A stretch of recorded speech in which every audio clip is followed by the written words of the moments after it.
Welcome to the Tom Bernard Podcast and the Family. This segment is sponsored by North American Bank and Company. Go to nabankco.com to learn more. Member FDIC, equal housing lender.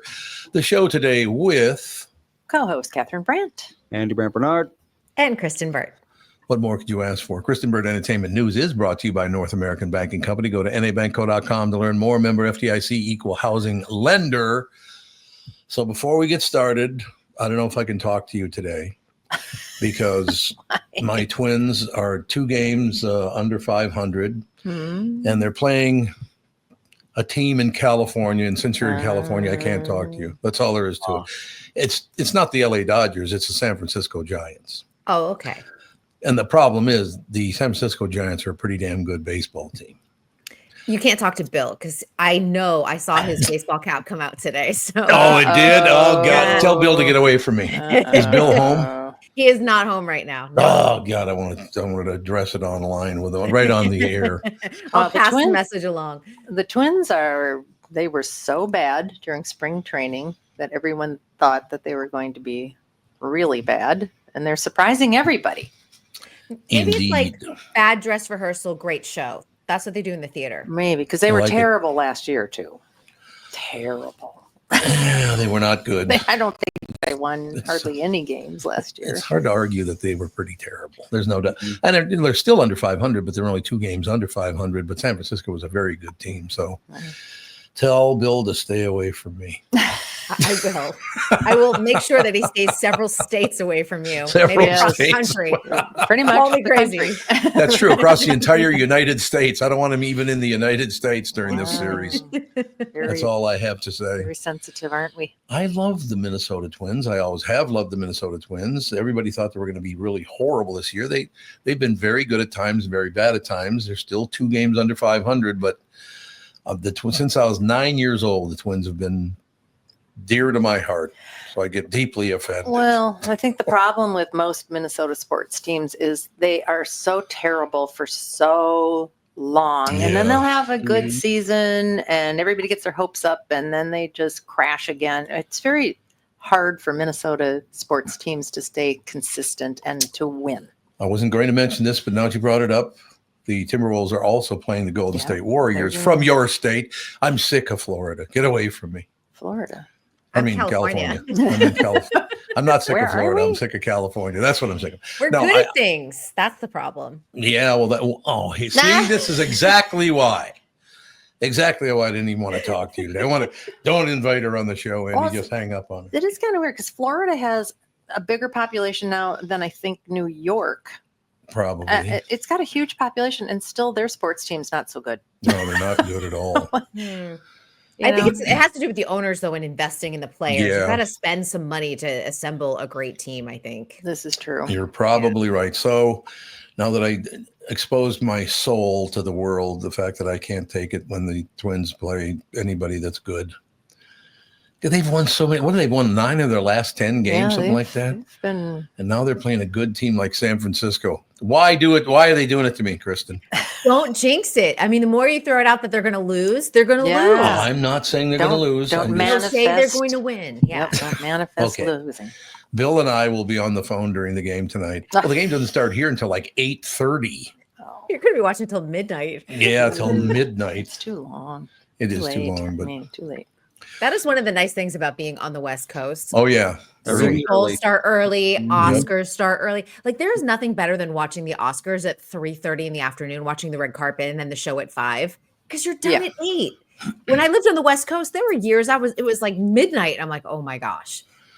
Well, I still haven't gotten a call from your wonderful state telling me when I'm going to be put on the Hollywood Walk of Fame. I have not heard a word. Oh, I think we missed the nomination period. Oh, so you dropped the ball on me again? No, I said we needed to get. Well, originally we were going to try and get Hubbard involved. It's like try and all collaborate and do this. Yeah.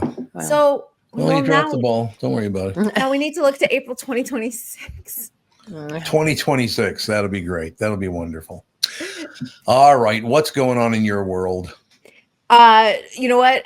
I love that everyone is finally talking about Hollywood and that there's no production going on here, but Hollywood Reporter did an amazing article on why London is the hottest place to film outside of the tax incentives. But it's really kind of a fascinating deep dive article for anyone that's been interested in the topic. I know I've heard from a lot of your listeners about it. But this one I thought was interesting. It's all the Nepo babies now that are working on film. So a lot of the behind the scenes talent in terms of like lighting, costumes, makeup worked, like their parents worked on the Star Wars franchise at Pinewood Studios back in the late 70s, early 80s. They're now working for Disney, working on Star Wars. Really? Or yes, same thing with James Bond. Their parents and grandparents worked on Bond, and now the kids are working on Bond. So that, you know, when you go to other areas, sometimes you don't have that assembly of talent in the same way. But London has the infrastructure already, and people that already understand the legacy of Bond or Star Wars or something like that. And you have them passing down the craftsmanship. So it's really something interesting that was brought up in the article that I thought that's a part of the conversation we haven't even discussed. Well, it's interesting because London is probably one of the most expensive cities in the world. I mean, and for them to give those big tax incentives, I don't know where it's all coming from. Well, you know, I'll tell you, the studios are now making London their global studio base, and they're building tons of studios, Amazon, Netflix, Disney, and it's pulling away the resources we have here. We have sound stages, multiple sound stages, huge ones with, you know, have filmed historic movies and television shows sitting empty. That's amazing. Yeah. That's so sad because I remember, like I said, I think I was probably about 19 or 20 years old. When did I start at I was with Capital when I met you. Yes. And I'm trying to think of when I started with Capital. I must have been like remember. 26 or something. Yeah, I was 20, 25, 26, like that. Something like that. And I remember the first time I flew out to the first time I flew to California, my sister Vicky and I flew out to see my brother who lived right in Los Angeles.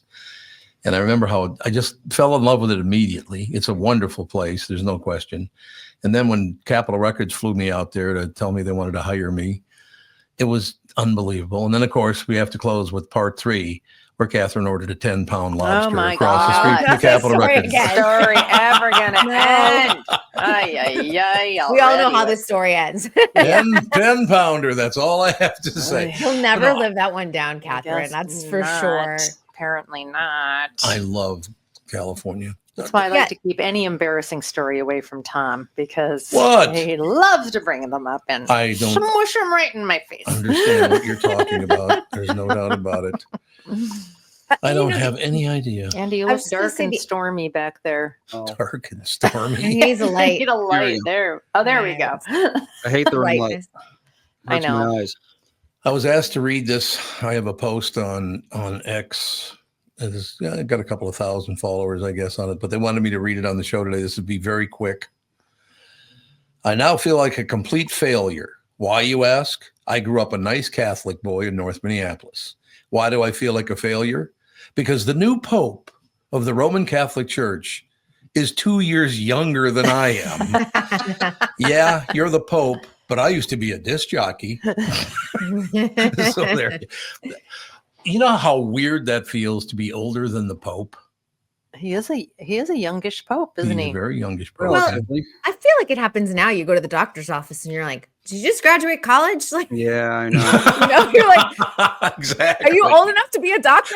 I don't want a doctor under 45. I feel like that's when our education system started really slipping. I'm like, I don't want any young doctors. I really don't trust them. I don't.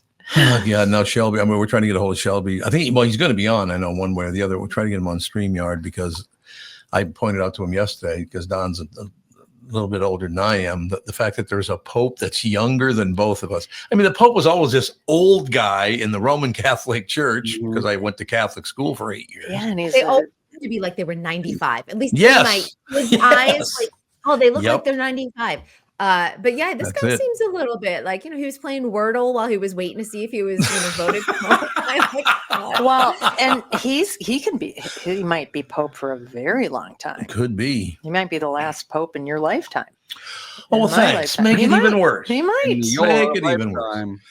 I'm sure you'll be dead before they get a new pope. And the Great. fact that he's American and from Illinois is that's interesting. well. Although he has a dual citizenship, I understand Peru and the United States. Oh, that's interesting. Yeah, he does. Yeah, he was born in Illinois and he went to Villanova, maybe I think. And everybody's very excited about that because they're like, "Ha ha, we got one." But I think the reason. I think the reason it hit me so hard is because I did go to St. Joe's and St. Anne's for the 1st through 8th grade. And every time they talked to Pope, I would always think, oh my God, what is he, like 200 years old? That guy is old, man. Oh. But most of them are pretty old, aren't they? He's very young to be the Pope, but I think. I feel like they always feel like they're frail. Like, they're like coming up like St. Peter's like Basilica, like up there. But I mean, I think it's good. It re-energizes the church if you have someone younger too. John Paul was only 58 when he was elected. He was only, really? But how many years ago was that? 1978. So 78. Not an insane amount of time. But 50s looks different in 2025 than 50s in that era. So yeah, and also I was only like 27. Yeah, I remember. There's a big difference with him being. I remember meeting your mom, and she must have been in her 50s, and she looked. She never very much older than her years. I mean, stressful lifestyle and 7 kids will do that to you. Plus 2 packs of Pall Malls a day doesn't help either. Help. You know, the smoking, the drinking. I also think like that when you became a grandparent, like you just kind of started wearing stretchy pants and were like, my hair goes gray. You just gave up. You just kind of gave up, and I think it's just very different. Like it's just parenting, aging, grandparenting. It's all evolved over time. Sorry, it's beeping up a storm over here. I have this new red light therapy thing for my knees. I'm seeing if it works. And it vibrates and does red light. And I'm trying to keep it. It wants to make all kinds of noise. Okay, I'm going to familiarize Kristen Burt with my mother. So my mother's nickname, because her real name was Theophila, which means the love of God. My mother's name was the love of God. It's a lot to live up to. It's a lot to live up to. So I'll be my mother, and you say to me, "So Toots, how are you doing?" And I'm going to do her actual voice. Hey Toots, how you doing?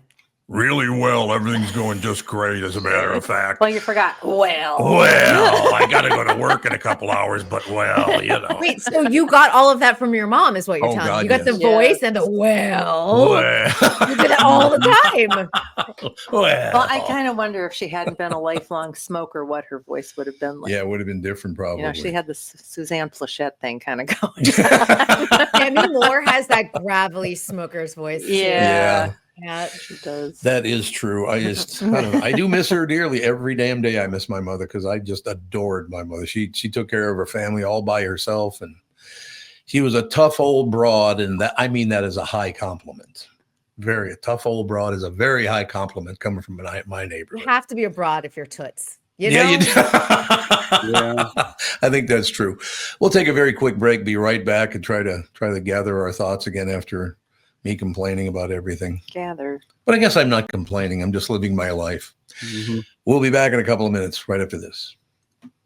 From Bradshaw and Bryant, Michael Bryant. What's up, Allie? Oh, not much. Doing my usual thing of telling people they shouldn't be texting and driving. In Minnesota, you can't have your phone in your hands. You can use, hands-free, but you can't have your phone in your hand for whatever reason. And that's why they made the law the way they did, so that police officers could see a phone in your hand and you got no excuse for why you got it there. Do people know that that's the law? I hope so. I mean, they used to follow it, and then kind of COVID kind of made people forget. And now it's like a freewheeling world out there with cell phones. Let's say you get pulled over because you do have a phone in your hand and you're not watching where you're going. You got to be in pretty big trouble then, I would guess. Well, the first one's not as bad. It's the multiple ones, the problem. And once people start stacking them up, then they have a big problem. And then what we're doing in car accidents is we've started bringing motions for punitive damages, because I'm trying to use the civil law any way we can to stop this, because it needs to stop.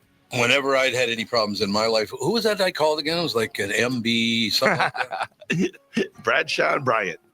Let's take a second to talk about my bank. That'd be North American Banking Company in Bilski.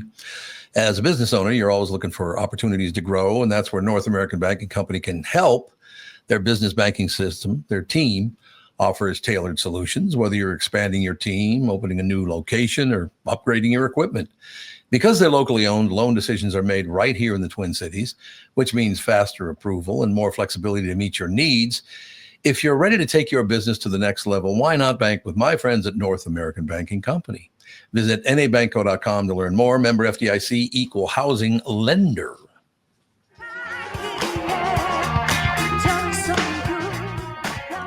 Ladies and gentlemen, Kristen Burt Entertainment News is brought to you by North American Banking Company. Go to nabankco.com to learn more. Member FDIC, equal housing lender. So, just as we went to commercial, I got a notification that now all the states are fighting over who's going to have the best tax incentives, by the way. So New York just passed 800 million. Whoa. California did 750 million because New York is losing out on their own productions to New Jersey because Netflix is building a huge studio there. And I'm like, even if we get this all together and bring production back, the states are still going to be fighting this out. Oh, yeah.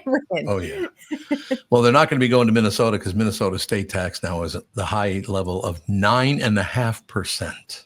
Well, do you guys have a state filming incentive? You must have something. I don't maybe low. I think the last film we had here was what? Grumpy Your Old Men. Laurel and Hardy. Yeah, it's been a while. We don't have a whole lot of films in Minnesota. Yeah, I mean the weather probably limits some of There's that. that. Yeah, unless you want to make a film about ice fishing or freezing to death, you don't have a whole lot of lot of time to. Well, that one Walter Matthau, was it Walter Matthau? Yeah, Grumpy Old Men, like Andy said. Grumpy Old Men, but it's the other one was Grumpy Your Old Men. Yeah, it was a sequel. Yeah, there you go. That makes sense. But Minnesota it's its own special kind of cold. It really is. Oh God, yes. Boy, is it ever. I couldn't imagine some born and raised in LA, filmmaker coming here in January and or anywhere. And being like, I moved Earth from California to Minnesota, and that was a shock to the system. Even though I'd only been in California, I want to say a year or two, it was just brutal. And you know what it was? It really was the lack of sun. For me. It's terrible. I hate it too. A sheet of gray for half the winter. Yeah, I know. Over 6 months. Yeah, and that was for me just even you get that seasonal disorder. You're just like, I am so depressed, and I don't know why. But it was take that vitamin D. Yep, and have a happy light. You do need a happy light. Exactly. You do need a happy light. I know. And that's one of the reasons why we bought a house in Florida so many years ago. We never had a cabin. No. And Florida was pretty cheap back when we bought. Yeah. And because as soon as Thanksgiving rolled around, Tom was always mad. And I was like, it's because there's no sun. Mm-hmm. There is no sun. That's true. And he hates it, and he wants to go outside. Hate it. You hate being gray and cloudy. Gray and cloudy, I don't like. You're absolutely right. Even down here, if we have a week of bad weather, everybody just starts getting mad and mean, and they got these looks on their face. And one thing you have to remember too in Minnesota, and I love Minnesota. I was born there, raised there. We lived there in the summertime. I love it. But for some reason, and I don't know why, because I like Republicans and I like Democrats and I like middling people and all the rest of it. But when some Minnesotans if you're left, you're way left. And if you're right, you're way right. It's like, what? Calm down. Minnesota has one of the starkest rural-urban divides, I think. No question. Yeah. In terms of just the culture of both. Because Minneapolis has always wanted to be New York. Yeah. Or LA. Forever. But then rural Minnesota is very fishing and hunting and, don't That's tread on California. Our Central Valley is very... it's a lot of farming industry, and that, if you look at the state and how it votes, it's really everything gets divided by whether you're in a metropolitan area or in a farming community. Well, remember when they came out with that slogan, Minnesota Nice? They used this slogan, Minnesota Nice was our state slogan. And I went on the air and said, this is the biggest pile of bullshit I've ever heard in my life. Yes, the Democrats and Republicans and centrist people are very, very nice. But you people on the far left and far right are out of your minds. You're crazy. You cannot wait to harm people who don't agree with you. To me, it's not really even a political thing. It's the passive aggressive thing that Minnesotans have going that gets really what is wrong with you? Why don't you say what you feel? All right. I've so lived we in a got- lot of states, and Minnesota nice was what I experienced. It was very hard to make friends, and I don't Mhm. usually have a hard time making friends, so it was a shock to the system when people Yeah. I had just moved there and they would go, "Oh, what are you doing for the weekend?" I'm like, "Oh, well, I just moved here.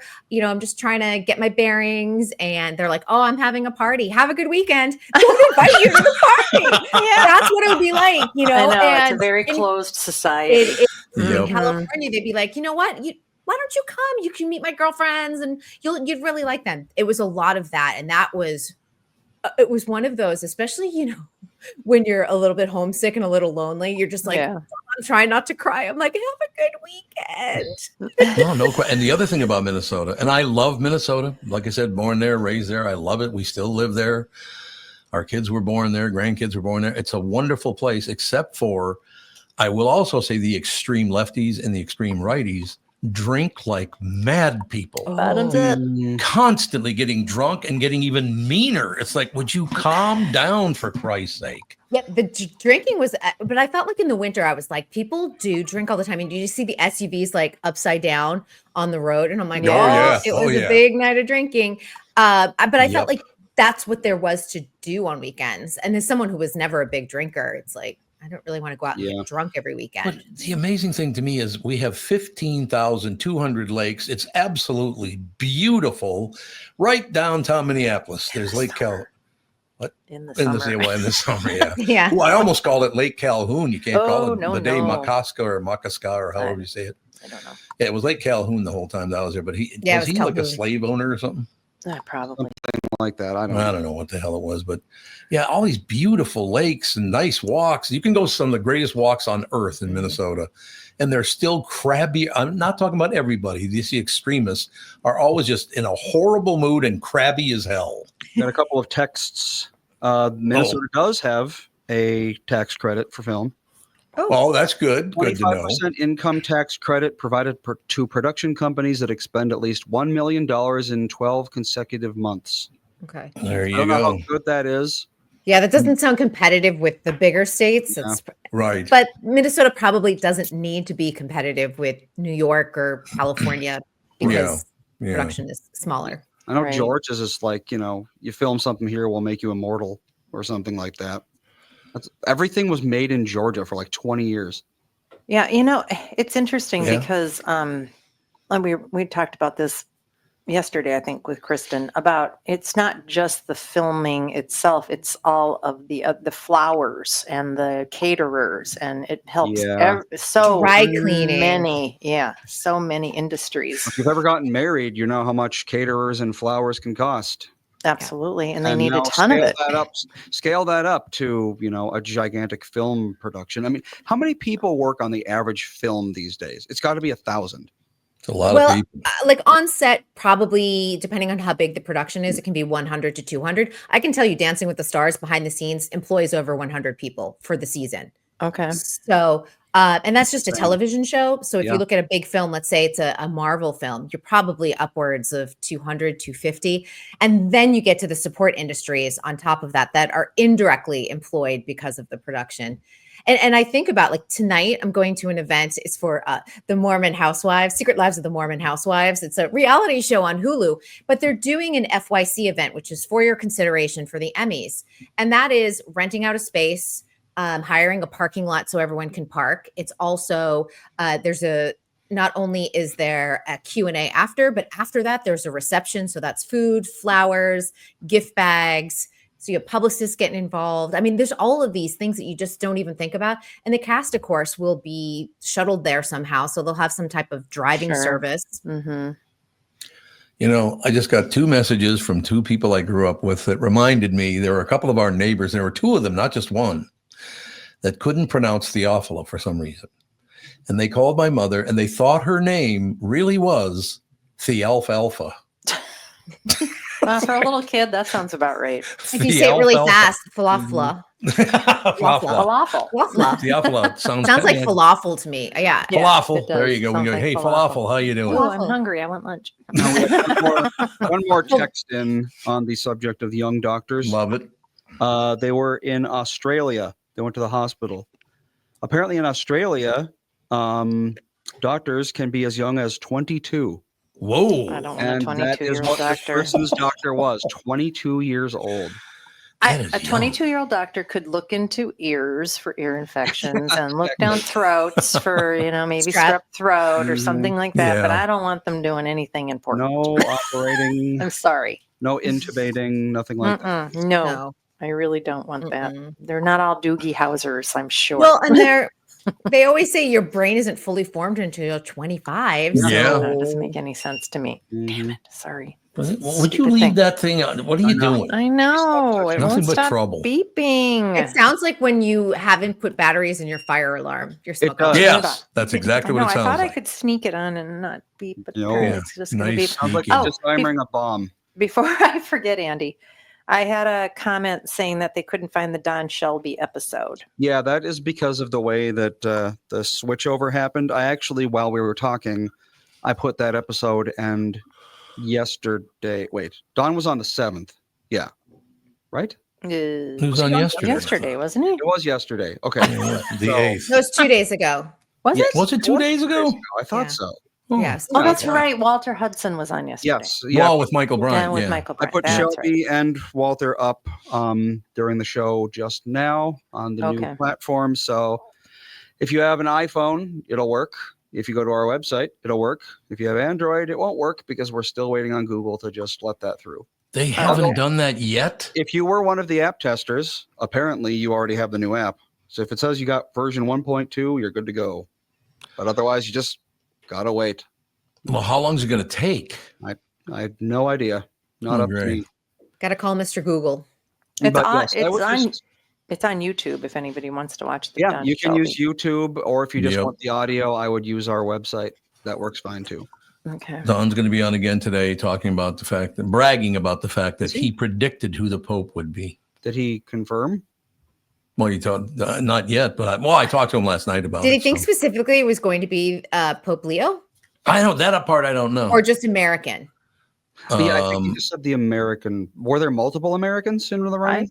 I don't know. I don't know. think there was a very, very conservative Pope in the running, and Oh, yeah. Cardinal, I should say, excuse me, not Pope, that was possibly campaigning for the role. I don't really? know. Okay. Yeah, But his real name, Leo is his Popey name. his Pope Yeah. name, yeah, Okay. His real name is like Dickie. Frank. I think it's Frank. Frank. No, I think it's Richard, isn't it? Is it? What is it? What's Oh, his real name?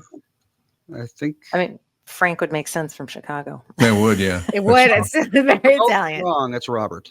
Robert. Oh, it's Robert. Oh, I Yeah. should have known. Yeah, That's a- Richard, Robert. What the that's a hell's very the difference? American Frank, name. all the same. Robert Prevost. Bob. Prevost. Prevost. Robert Prevost. Yeah. Prevost. So, See, look at there you go. do his family still? Do they call him Pope Leo when they're hanging out? Like, No having wonder. Christmas? Yeah, I don't Yeah, know. do you have to call him His Holiness, Your Holiness, or do you, Oh, can you call God, him? I- Oh my Bob? God! If I had to call my brother His Holiness, I I would. He and can't I see you doing already that. don't see eye to eye. Then him becoming the Pope would just be the end of it. That is the proper address. You Wait a have to call minute, him Your your Holiness. brother's not a conservative, is he? He is. Oh my God! I knew that's why you couldn't get along with him.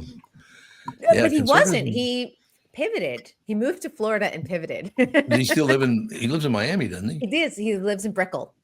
Oh, there you wow. go. He still Yeah. does. He does. I've yeah. never met him. I told you to have him come up and have dinner with me, but he never called. So it's because he Ah. doesn't like you.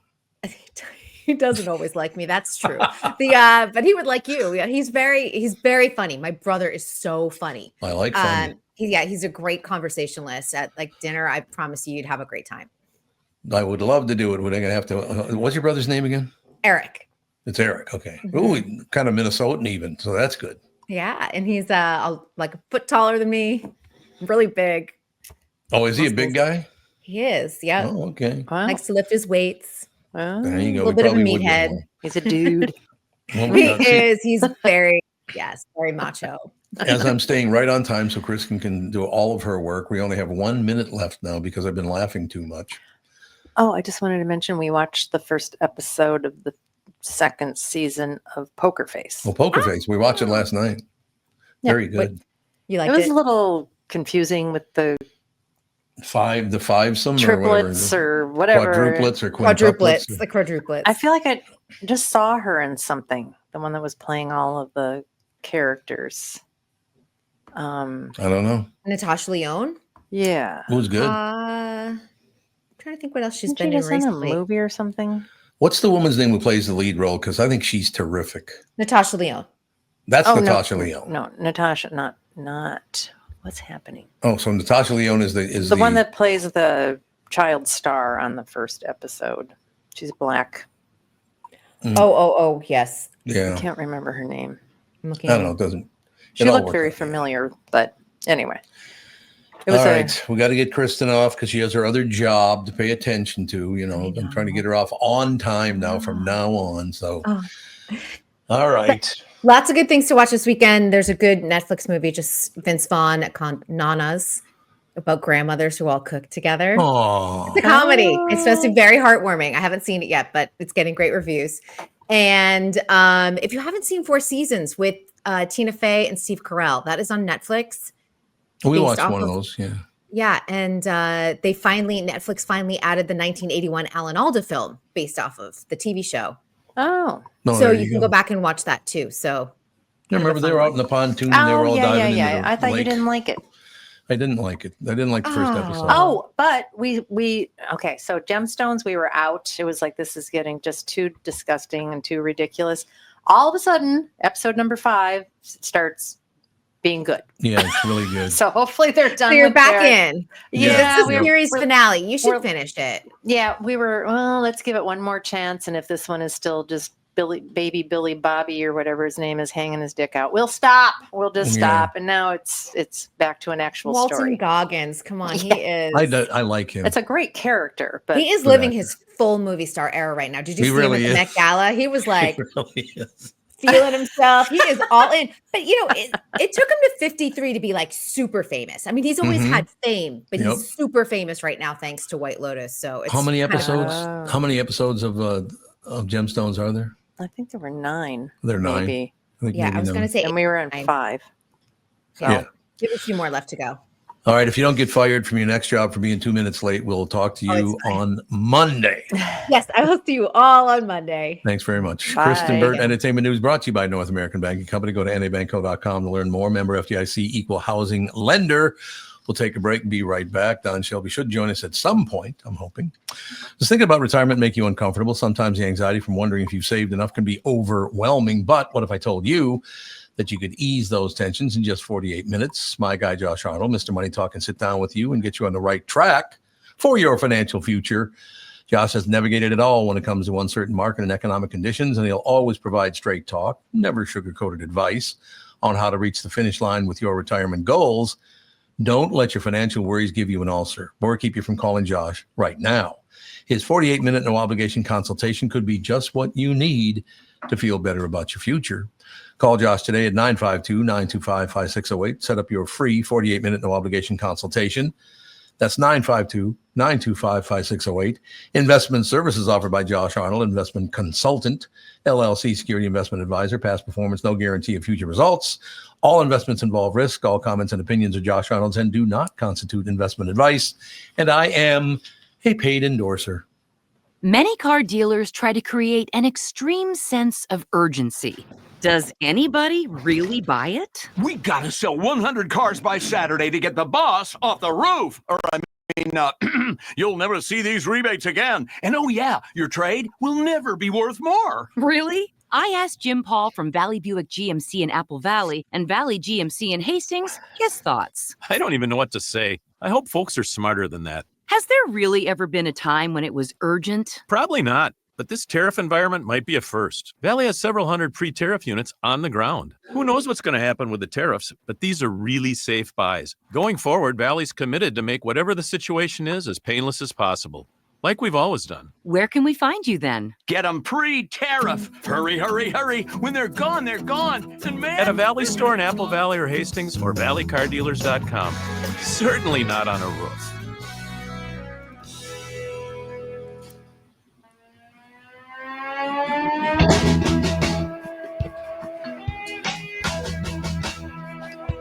sounds like we're back. Look at that Yeah, timing. yeah, What do we you got think of back that? in the nick of time. So good news. Good It news. appears the Android app actually is in production. Oh, Oh, good. good. In production. What is In it? production means it's out. But there's only one install, and I'm guessing that means people aren't getting it automatically updated. I don't know if that's going to happen or if you actually have to go in and update it manually. I would go try to do that if you know how. Why did they change that? Is this better? Google likes to change things. for They the worse. certainly do. There's no question about that. I don't But understand yes, why. there's some people, in the chat room. I just downloaded it myself. I can verify that the new version does in fact exist and work. Magnificent. So there I'm you glad go. to hear it. Shelby just called me, so I'm going to try to get him on. Okay. Oh, nice. he's going to do it from his house? You can talk about the Pope situation. That works for me. No question about it. Yeah. To get back to that for 1 second. What's the name of that show again we watched with the five women played by one woman? Poker Face. A Poker Face. Mm-hmm. What's her name again? Do you remember? The star Kristen of the show? just said it. I know, but I can never remember her name. She's very, very good, though. Something Leon. Natasha Lyonne. Natasha Lyonne, I think. I think it is Natasha Lyonne, but I'm not sure. But Yeah, she doesn't look like a Natasha. she does not. Because she has bright red hair. So She does indeed. She looks like a Minnesotan, actually. yeah, her hair's kind of a hot mess, in my opinion. Well, I don't know. It's very long. But she's on the run from the mob, so she doesn't have time to go get. And I think they also did that product. on purpose. No wow spray for her. Don't you think? I don't know. I'm pretty sure they did that on purpose, just to push it over the top and all that. Yeah. It just seems that way. Ladies and gentlemen, Josh Arnold bringing you this part of the show, as a matter of fact. And Andy's trying to get a hold of Don Shelby, bring him up on camera so we can talk about the fact that Shelby's a genius and knows more than we do. It's that kind of deal. Well, he follows things He does follow things. closer than probably we do. Like I really don't know that much about the Pope, other than a few television shows that I watched about the Pope, and I don't know how historically accurate they were. Yeah, that's true. But it is a fascinating situation. I mean, this has been going on for we've had 237 popes. Really, that many? I think so. But 237. when was the first pope around? Probably 1100 or something. I mean, I don't know. I have no It's idea. got We to can be. find out. Yes. We should find out. Andy would know, but he's on the phone with Don Shelby right Yeah, now. I know. He's our Trying to bring Don research on. guy. He always gets everything fast. He's annoying. Who, Andy? Yes. The other day when we were back up in Minneapolis, I told him I hated him because I couldn't get the app on the TV to work, and he of course touches it and it works. Yeah, I know. I'm working on it for 15 minutes. I know. He's like, oh, boop, done. I was like, "Arr." Yeah, we were talking about this yesterday on the show, and Don should be on in a second. Maybe he's going to pop on now. If Andy puts his headphones back on, that'll be the key that he's going to be on. Trying to figure out. But I don't know if it's unusual or not for a morning talk show host on radio to become very good friends with pretty much the entire cast of a TV news company, particularly when. Well, what's interesting about CCO? What? Is they're all from somewhere else. Yeah, not Mark Rosen. Well, not Mark. Yeah, well, Mark's just a nice guy, but I mean, like Frank and Amelia are not Minnesotans. Yeah, Frank and Amelia do a great Don job isn't too, by the way. from Minnesota, is he? No, I didn't think so. no. Well, don't Don's have on with us. Don't have that Well, passive aggressive shit. Yeah, that's true. He's not going to be on camera. No, he's out and about. What do you mean you're out and about? What? Well, he's a mover and a shaker. I'm doing things for my daughters. This is a day of the honeydew list, not made by Barbara, but made by my daughters. Okay. Do you have a certain amount of time? Do you have 10 minutes, or do you have to go sooner than that? No. This gives me an excuse to not do what I've been asked to do. Oh, that's really Wow, nice. at least you're honest about it. Don, I wanted to ask you this because I thought about it last night after the show, and all day thinking about it and all the rest of it. Channel 4, Channel 5, Channel 11, they've always done a really good job with not always done a really good job with their people, but mostly I would say Channel 4 and Channel 5 have been very, very solid. But when I was thinking about this, about being a really young kid, Channel 4 has had who is responsible for the great shows that Channel 4 News has had, starting from the beginning and all the way through Frank and Amelia now? They do a great job. What is it about Channel 4 that made it so hot in the news business? Well, the first thing is Ron Hanberg. Yeah. He was the news director. He was the line producer, and he graduated to news director, eventually to the station manager. And Hanberg was a true Big J journalist. And so back in the day when the money was flowing, before there was an internet and before there was social media and before there was competition with cable TV, there was more money than you could possibly believe in local television. Oh, yeah. It was unbelievable, the amount of money, and the amount of money we spent. And he determined that we're going to take those profits and spend them on building a large newsroom. And we were winning national awards. Al Austin, during the height of the Vietnam War, was in the field in Vietnam, covering and won the Peabody and the Columbia DuPont and the National Emmy for Grunt's Little War. And then we had two public affairs programs that we had two full documentary units, and we would use our own airtime or the network's airtime to air hour-long documentaries on local issues. And then we had the I-Team, came out of public affairs, not directly out of the news department. And it was just something that Hanberg believed was absolutely necessary to fulfill our obligations to the public. And then also, Dave Moore, big hand in that, because a lot of the reports that we were doing, they were called the Moore Reports.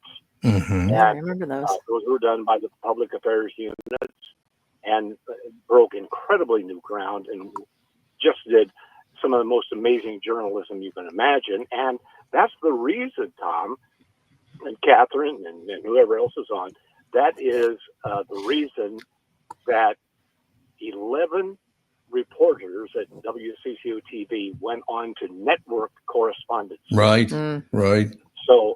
So you could turn on CBS News in Minnesota and watch the nightly news of Walter Cronkite and see all the people that you had seen on CCO TV doing national stuff. And it was just an amazing farm club for the network. I was reminded by several friends after yesterday's show, because they loved it, by the way. They loved the show yesterday, and it's great to have you back on to be talking about, how smart you are and all that stuff with when it comes to, Don't tell him that. hopes and stuff like that. I usually bring that up first. Here's what's so funny about it, though, and I'm so glad you were able to come back on today, because I was talking to a couple of people about it last night. They said, and it's so amazing that pretty much everybody, and it probably wasn't everybody, but pretty much everybody, you and Pat Miles, and you go down the list of people on the show.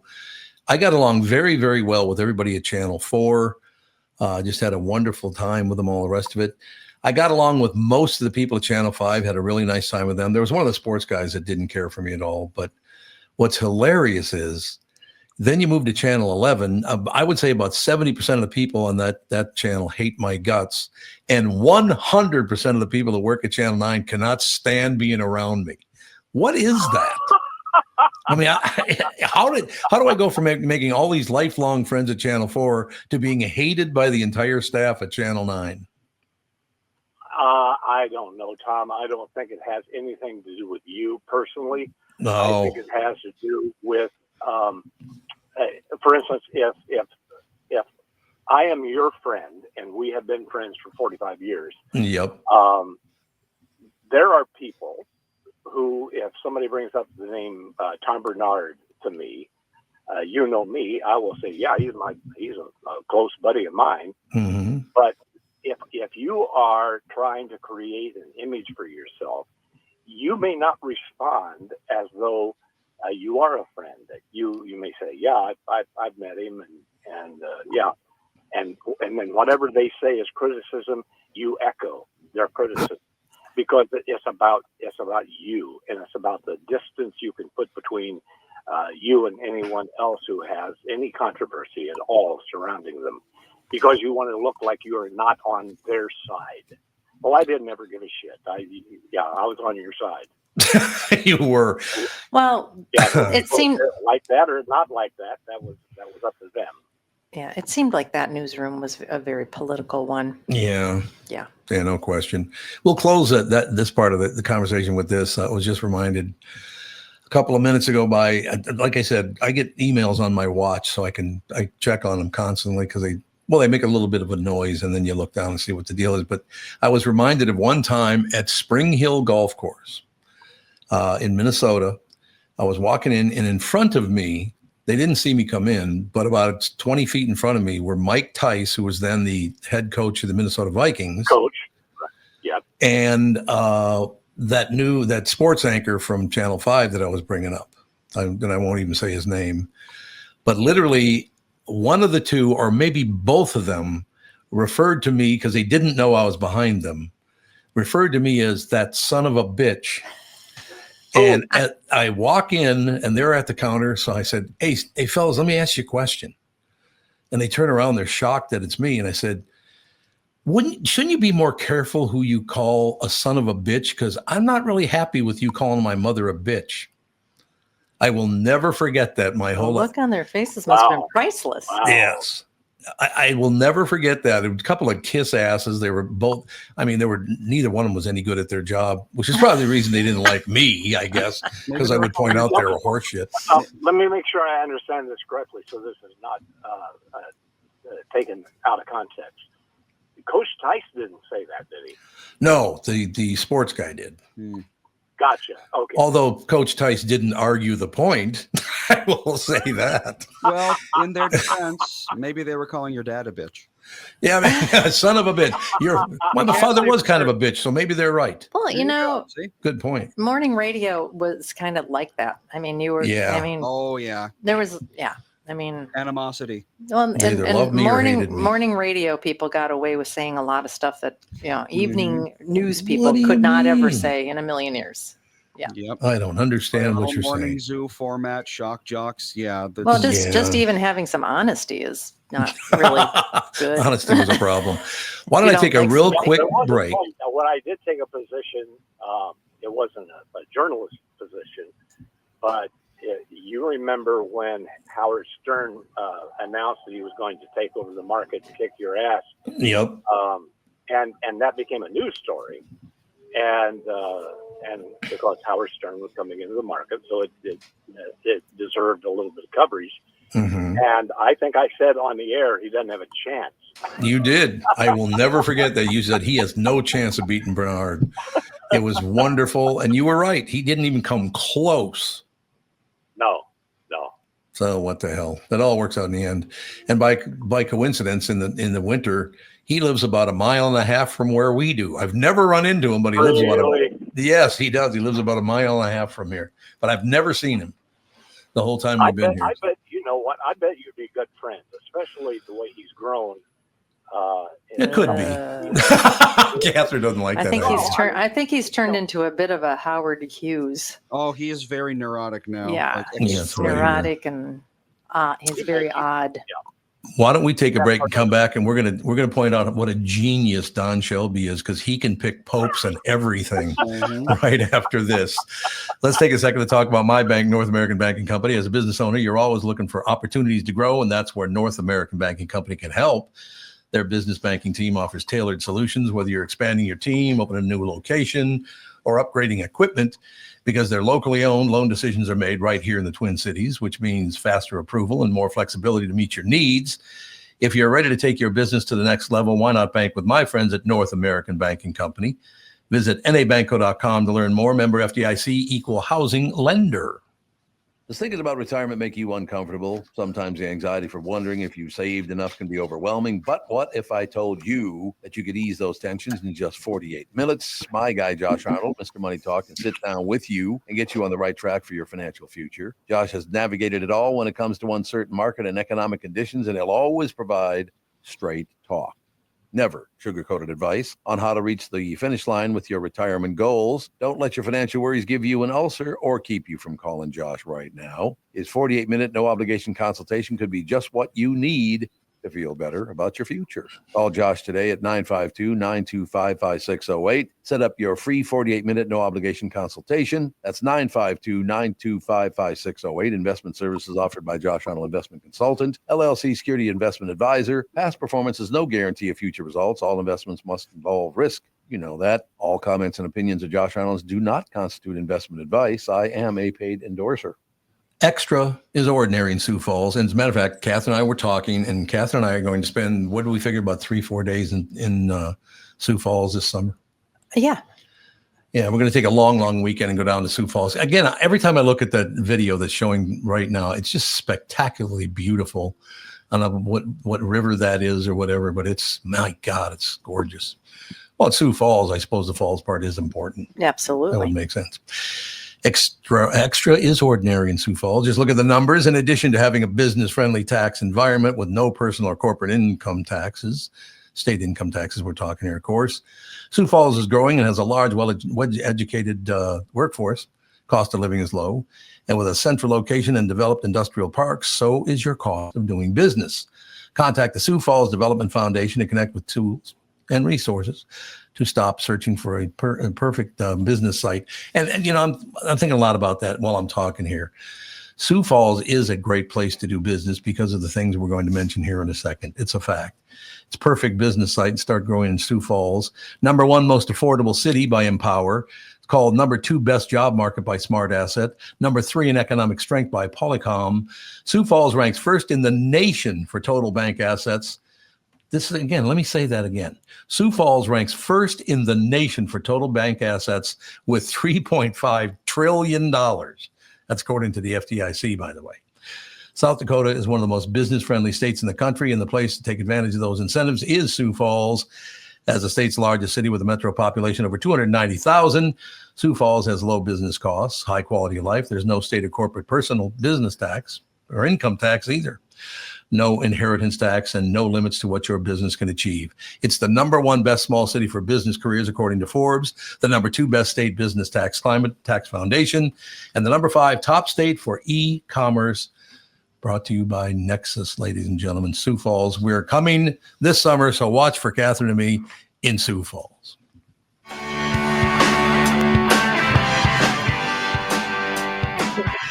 Yeah. We are back, ladies and gentlemen. Don Shelby on the phone with us. Why is Don with us? Because I love the guy anyway, so I always want him on the show. But he's a genius. He's a pope picker. He's a pope picker. That's exactly right.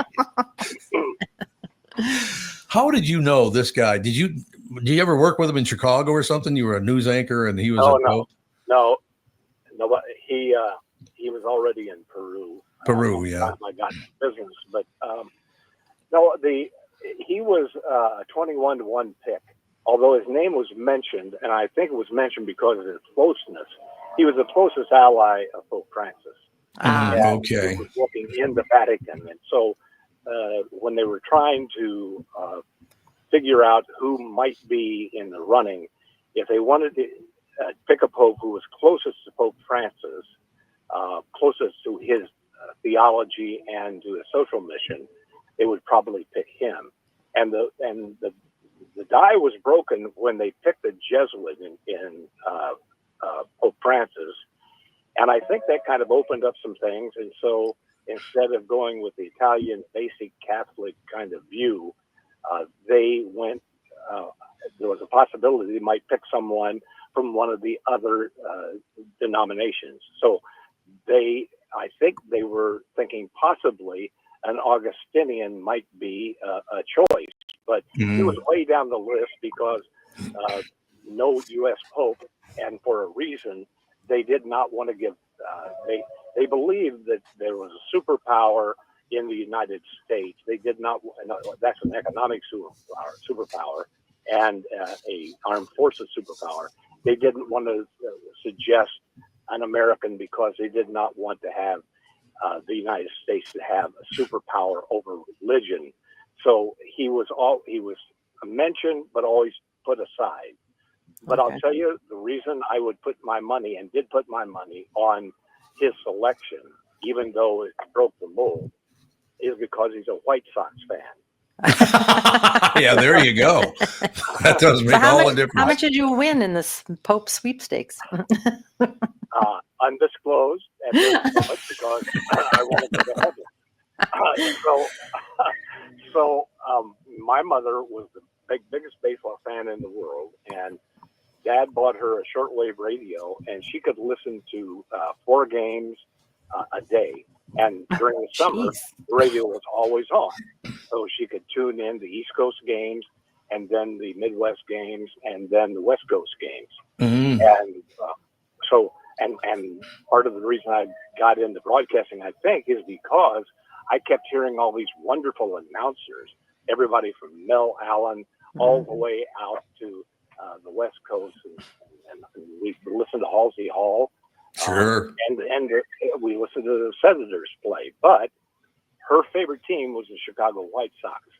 And that was, like 62 as Sherm Lawler and Louis Aparicio and Nellie Fox, Juan Pizarro, Early Wynn, Sammy Esposito, Bubba Phillips. I mean, I knew all the lineup of the White Sox, and I didn't know from the White Sox, but I knew my mom loved the White Sox and bled their colors. But when I heard that he was a White Sox fan, my heart said, I think they'll go for it. And there's a possibility that he, and by choosing the name Pope Leo, that goes to I think Leo the 13th, where he was the first he brought the Catholic Church into the modern era as a social, not just religious sect, but a force for social consciousness. And I thought, well, maybe, and then on the outside, maybe the College of Cardinals might be thinking this is the right guy at the right time, because there's so much authoritarianism going around the world, particularly in Europe, that maybe they need a Pope John Paul who stepped on communism. Mm-hmm. Ronald Reagan likes to take credit, and George H.W. Bush likes to take credit for the fall of the Berlin Wall. But the fact was that Pope John Paul did most of that work. Right. And so there is power in that kind of prestige. I don't know if it has the same power as it had once, but that's, 1.7 billion people who follow those teachings. Mm-hmm. So it basically came down to this, really.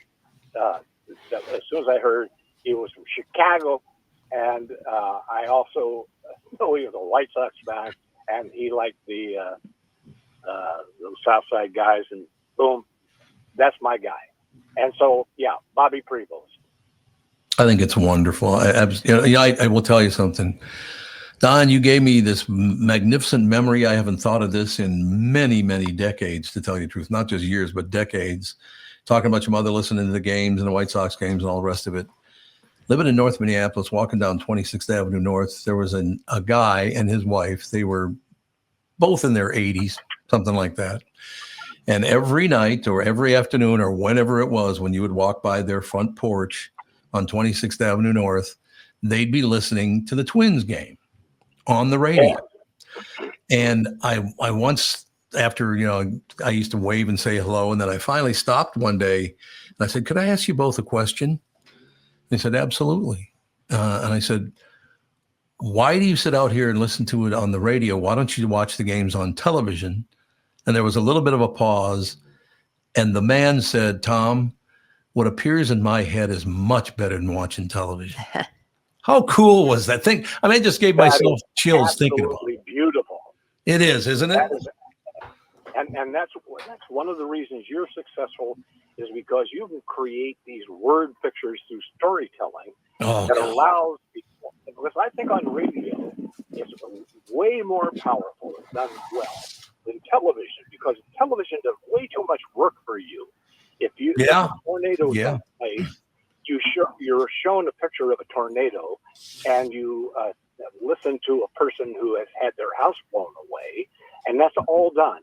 But in radio, you just have to tell people things and tell them in such a way that they have to involve themselves in what you're saying, so they create a mind picture of what's going on, and it makes them think more. Yep. And I just love that. And I used to teach at the college, University of St. Thomas, and I one time said, I'm going to play a thing for you, and I played Herb Morrison's account of the eyewitness account of the burning of the Hindenburg, and you've all heard it, and it just goes crazy, and he loses his shit when what he's talking about. The humanities. Oh, the humanity. Yep. So I play it for the thing, and I say, tell me about the journalism in that. And to a person, the class went, that's terrible journalism. That's terrible reporting. And I said, now let me give you my opinion. In this example, the finest example of reporting I've ever heard in my life. And he said, why? And I said, don't you feel what he saw? You're not seeing the pictures now. It's been married with the actual film of burning the Hindenburg now. And so it doesn't hold as much. But at the time, it was only radio, no pictures. And did he paint a picture of how awful that moment was? Sure. Of course he did. And you had to imagine what he was seeing. And so one of my complaints about stoic journalism is that there is no involvement in the humanity. If you can stand in front of a train wreck that kills 250 people and report it as though you're reporting a dog show with no emotion, then you're doing a disservice and being dishonest. You need to transmit how awful that kind of thing is, or in another case, how wonderful something is. You need to show human emotion because you're a human being first and a reporter second. God, I think it's a wonderful take on that. I really do. It's well, again, I can go back to my first appearance in Las Vegas, where, by the way, we met Louis Anderson. He showed up for the show in Las Vegas and brought a bunch of Krispy Kreme donuts. What did he buy? Like 20 boxes? You know him. Go big or go home. He brought like 20 boxes of Krispy Kreme and gave them away. The first time I ever met Louis. But I walked out to meet the crowd before the show started. And there was a guy that said to me, Tom, I've never met you before, and you don't look anything like I thought you would. And I said, oh, why is that? And he goes, well, I thought you looked like a psychopath. It's like, okay, thanks. I really appreciate it that I don't look like a psychopath. What does a psychopath, by the way, look like? I think big eyes and, Well, it's almost like when you read a book and then you watch the movie, and the people that you have in your head that are the characters in the book, they're like nothing like who they chose for the movie. And you're like, this is really ruining the whole story for me. God, I'm so glad. I'll give you an example of that. I'll give you an example, Tom and Catherine. I used to listen to a radio station, WOWO, Fort Wayne, Indiana. Okay. They had a hockey franchise, the Fort Wayne Comets. I think they had Maurice Richard at some point. Oh, that's a big deal. I had never ever seen a hockey game. I had never seen one on television. But every game night, I would go to bed and turn on WOWO and listen to the announcers call this hockey game. And it became my favorite sport. In Indiana, as a basketball player, I could not imagine what a wonderful thing that I was listening to, and I had to imagine what it looked like. Yeah. I didn't even see skating because I didn't know what they were doing. I was trying to figure out what position they were in, and I loved this sport. And then I got to be 17 years old, and I looked on television, and there was a hockey game, and it didn't look anything like what I imagined it looked like. Right. Yeah. Right. And one time I got into a deep trouble because the Minnesota State Hockey Association needed a speaker, and they were having their annual conference. There must have been 1,000 hockey folk in the room. And I began, and they had mentioned that I had played basketball, and they mentioned that, and I said, I think hockey is a fabulous, fabulous sport. It could be improved a little bit if you could melt the ice, shrink the goal at a 3-point line. Oh, there you go. So a little bit more like basketball. That's all you're saying. Yeah, and I said, and could you inflate the puck? Yeah, the whole deal. Well, you're a hell of a basketball player yourself, but they don't understand. You're a great basketball player. I've played basketball with you before, and you're damn good. I was. No false modesty there. I got a vertical of -1 inch. You sink into the court when you try to dunk the basketball.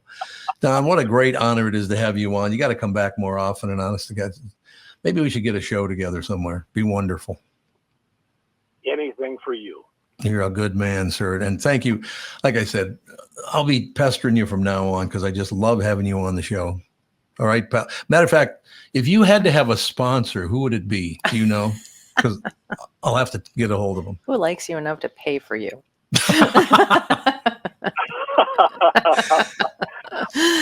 If I could, I think I could probably drum up, though it might not fit with the standard of your station. I may be able to drum up some solar contracts for you. See, there you go. No, that's not for me. It's for you. You'd make the money. I don't want the money. I want to give it. I want you to have it all because I just love having you around. Oh, that's wonderful. Thank you very much, Tom. All right. We're coming home in 2 weeks, so let's go out and have dinner. Okay, bud. I'm looking forward to it. I am. We are all as well. Thank you very much, Don. All right. Bye, everybody. Bye, family. Bye. Bye. I've got a couple of Pope things. Don Shelby, ladies and gentlemen. Pope things. Okay, a couple of Pope things. You want to do them after that? We should do the break and then do it. Okay, sure. We can close the show with Pope things right after this, ladies and gentlemen. We'll be right back. Does thinking about retirement make you uncomfortable? Sometimes the anxiety for wondering if you saved enough can be overwhelming. But what if I told you that you could ease those tensions in just 48 minutes? My guy, Josh Arnold, Mr. Money Talk, can sit down with you and get you on the right track for your financial future. Josh has navigated it all when it comes to uncertain market and economic conditions, and he'll always provide straight talk. Never sugar-coated advice on how to reach the finish line with your retirement goals. Don't let your financial worries give you an ulcer or keep you from calling Josh right now. His 48-minute no-obligation consultation could be just what you need to feel better about your future. Call Josh today at 952-925-5608. Set up your free 48-minute no-obligation consultation. That's 952-925-5608. Investment services offered by Josh Arnold Investment Consultant, LLC Security Investment Advisor. Past performance is no guarantee of future results. All investments must involve risk. You know that. All comments and opinions of Josh Arnold's do not constitute investment advice. I am a paid endorser. See, this is going to work out perfectly because I just talked to Don Shelby about the fact if we have him on, I'd like to get, he should make some dough when he's on. Maybe he's so rich he doesn't care. No, it's a possibility. I suppose that is. But here's the deal. This is exactly what we're talking about, drumming up business. Like get a couple of sponsors for Don. I could have him on a lot more. It'd be wonderful.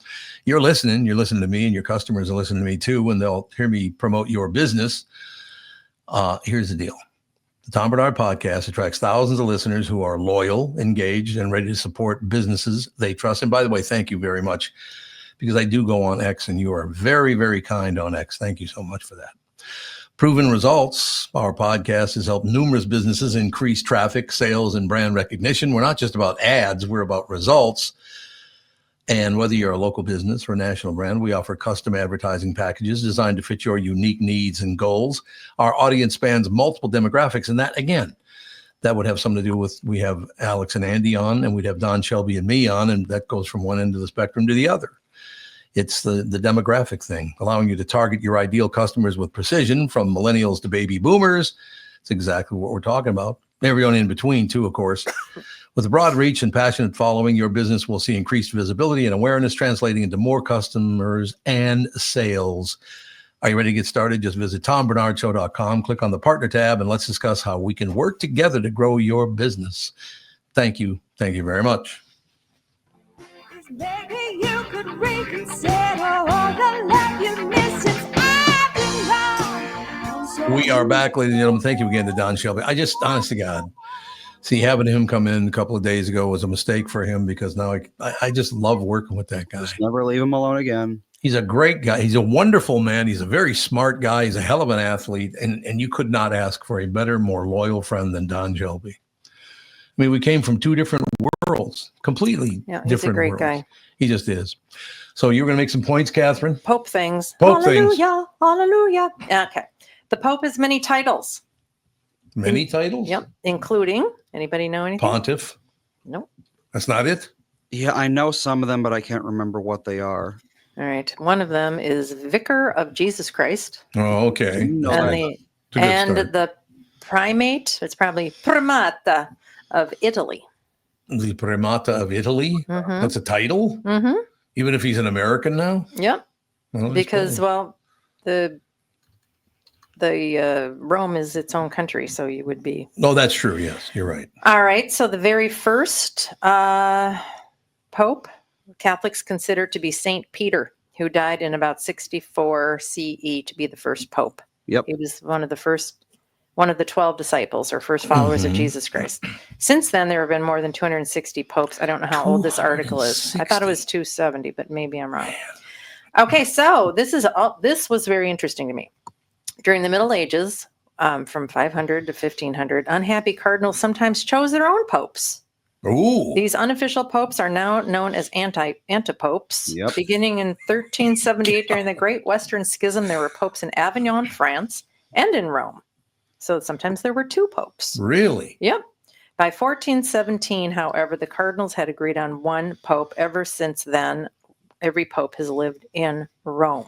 See, I think So that's kind of funny. 1417 was the official, the way we know things, which is still quite a long time ago. Oh, yeah, 600 years or whatever. So I don't know when they count the popes, if they're counting the antipopes. I don't know how that works, but No, I thought that was very They interesting. don't count anti-popes as popes. Oh, they don't? Oh, they don't? Those are, they're considered to be like pretenders almost.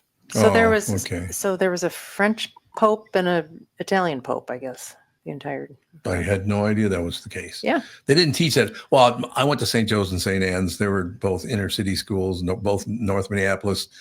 It had to be the Pope and not just any Pope. It had to be the Pope. I grew up Catholic, and my mother grew up in a teeny weeny town in southern Minnesota called Vesely, Minnesota. Right. And they were it was a Bohemian community, and they were all very Catholic. Mm-hmm. And I remember her saying things about what the Pope had just ruled. It's like, if the Pope says we can do it, we can do it. Yep. There you go. And that was like the end of it. But I don't remember it. I went to Catholic grade school from like 5th grade to 7th, 6th. Hated every minute of it. Oh, did you really? Yes, because there was a girl who was just tortured me constantly. Oh, and yeah. she was also my neighbor. Yep. And I just couldn't take it. And anyway, I don't remember hearing anything about the popes. So Nothing. Andy, you and Alex went to Catholic school through what, 6th grade or something like that? Yeah. No, they went to kindergarten in Montessori school. Right. And then they went to public school for a couple of years I until was in public school. Andy's from first to ADHD fourth. was causing all of the teachers to complain about him nonstop. So then they took him out and put him in St. Andrews in Elk River. I was at St. Andrews 5th and 6th grade. I know Oh, that. 5th and 6th grade only. Yeah, thought I you wish did it more would have than that. gone a lot longer. Yeah. You guys both ended did. at 6th though, didn't they? Yeah, it did. Yeah. Yeah, you guys really liked St. Andrews a lot. Oh yeah, I did pretty well in St. Andrews. You my did. I grades never. were horrible, but still. I never got any, calls like, Andy was touching the wall and I told him not to touch the wall. God. He picked up the musical instrument when I told him not to pick up the musical instrument. I'm like, oh my God. Yep. Yeah. Is that big a deal? I went to that one weird place, ASL or whatever it was called. Remember? Oh, yeah. for a week? That did Yeah, not go that well. didn't at last very all. long. I remember. No. And Wasn't that because they wouldn't celebrate Halloween or something? 'Cause yeah, it they was were evil? very, very. I mean, that wasn't why we left, but that was one of the reasons. I think. Yeah. Yeah. Yeah, they said that Halloween was Satanist holiday because it celebrates ghosts or something like that. Yeah. We're it like, was- yeah, it's a little extreme. It's not our kind of place. Yeah, then Let's we go. tried ISM, which Andy wouldn't do any of his homework because they said that he doesn't have to do his homework. Mm-hmm. Oh, there you go. That worked So out he well. took that literally, and that was not good. Well, you told me you put me there because they told you I wouldn't have to do homework, and you said that's a good fit for him. Yes, So, but they did assign homework. yes, they did. For some strange reason, you didn't have to do the homework, but when you didn't do the homework, they were mad because you didn't do the homework. Very confusing. Yes. All right. I thought about ISM about a month ago because we're school shopping for Ethan now. Mm-hmm. And I was like, it's been a long time since I've been in ISM. I wonder how much it costs these days to send a kid there. Oh, probably a lot. If you had to guess what 1 year of high school at ISM costs these days, what would you say? I think 30 it was- grand. I think it was about 3,500 maybe back in those days. Well, it's 31,000 now. Yep. I What? thought it was about 30 grand. Yep. For that a was year? 1 year. 1 year of high school. Yep. I was off by $1,000. Yeah, Wow. it's pretty crazy. I wasn't in high school. I was in middle school, so that's only $30,000. So it's very Yeah, it was fairly reasonable back in Very those affordable. days. Now $3,500 these days. That's like I really a don't know how. small One school. month. I don't know how people under 40 with families are how they can survive. They don't send me to ISM. I'll tell you that much. Yeah, half day of preschool, $14,000. It's time to go home. All right. We'll talk to you on Monday. Yes, we'll be back. Bye. Oh wait. Wait. What? Oh, You hey. forgot about the winner of the Jack's Cafe thing. Oh, did you get one? Oh. Yes. Wonderful. Glad to hear it. Good thing I thought about that because It is a Yeah. good thing you thought about that. Jack's Cafe is giving away. And by the way, your response to this whole Jack's thing has been just thousands and thousands of responses. Yes, and I have to give a shout out to Joe who wrote down all the names manually Oh my gosh. because I just haven't had time to make that program. I was worrying about the app. Yeah, Next week yeah. I should be able to do it, but yeah, There he you go. wrote it down. And the name we got is Nick, unpronounceable last name, Buisman. It's Nick Uisman. That's the handle on X. Wiesman. Wiesman. Wiesman. Wiseman Or or Wisman. Wiseman. Something. Wise, could be Wise I don't Man. know it either. So what was the name again? Nick Buisman Nick Where's he Wiesman. from? or Does it say? something similar to that. Does it say where he lives? I didn't check yet. Okay. How are we getting the certificate to him? Or If he's listening, you can just email us at tombernardpodcast@gmail.com with your, I think they just need your email address and your full name. And then I'll send it on over to Jack's Cafe. And if you're not listening to us, We're going to use it. we'll have to have Tom DM you. I mean, he might Okay. not listen to the show for days. that's true. Not everyone. I listens don't. Our live show's every doing day. very well now, by the way. Thank you to everyone. Let me see. Yeah, so I will just have you to DM him on X to sometime today and let him know he won. Okay. And then if he doesn't claim it, then we'll do another drawing. Yeah. Works Well, for me. make sure you give us his Twitter handle then if he's on Twitter. Yeah, it's X. Yeah, I'll text it to Dad. All right, Okay. sounds good. Talk to you later, Have Andrew. a great weekend. Bye. Bye. Bye.